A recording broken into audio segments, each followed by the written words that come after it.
তোমার সাথে আমার আলাপ হয় ফেসবুক থেকে। আমি সেভাবে চিনতাম না তোমায়। কয়েকটা ছবি দেখেছি, দু একবার প্রোফাইল ঘুরে এসেছি তার আগে। তারপর যখন প্রেমে পড়লাম, তখন আমাদের 2 মাস চলছে বন্ধুত্বের।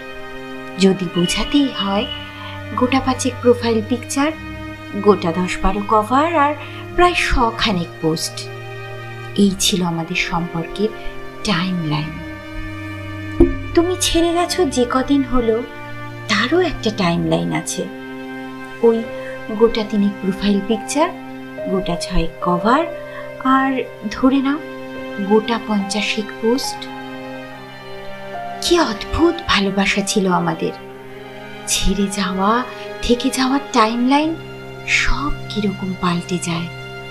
তারপর যেদিন আমি তোমার ব্লক লিস্টে যাই, সেদিন থেকে কত লেখা লিখেছি, কত পোস্ট শেয়ার করেছি। তুমি হয়তো দেখোইনি, বা দেখেছো হয়তো বন্ধুদের প্রোফাইল থেকে।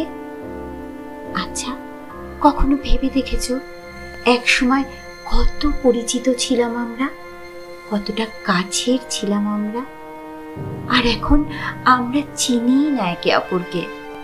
এই সুবিধাটা ফেসবুক আমাদের দিল।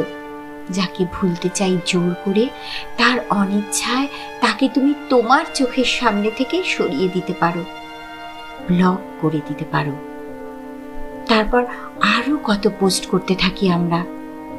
টাইমের সাথে সাথে টাইমলাইন পাল্টে যায়। কিন্তু ভেবে দেখেছো কি, এক সময় তুমি যাকে চাইলে নির্দ্বিধায়, তাকে এমন পর্যায়ে ঠেলে দিলে আর কোনো দিন কথা হবে না। একটা বয়স পার করার পর যখন মনে পড়বে, পারবে খুঁজতে, পারবে আনব্লক করতে, যখন লগ ইন বা লগ আউট করার ক্ষমতা সামর্থ্য আর থাকবে না, একটা বয়স মনে করার পর মনে থাকবে আনব্লক করার কথা।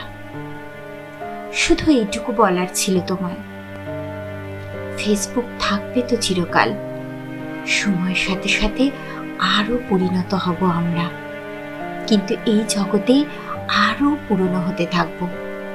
তখন চাইলেও ব্লক লিস্ট থেকে আর ফ্রেন্ড লিস্টে যেতে পারবো না।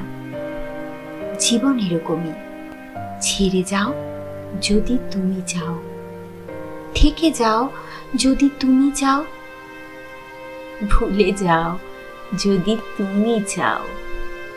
মনে যদি থাকে, মনে থাকবে। জোর করে মুছে দিলে ফিরিয়ে আনা যায় না যে। একদিন সবাই পাসওয়ার্ড ভুলে যায়, তার জীবনের হোক বা ফেসবুকের। তখন কিন্তু চাইলেও আর ফিরিয়ে আনা যায় না। সম্পর্ক না থাক, সংযোগ যেন থেকে যায়, ওটা রাখতে হয়।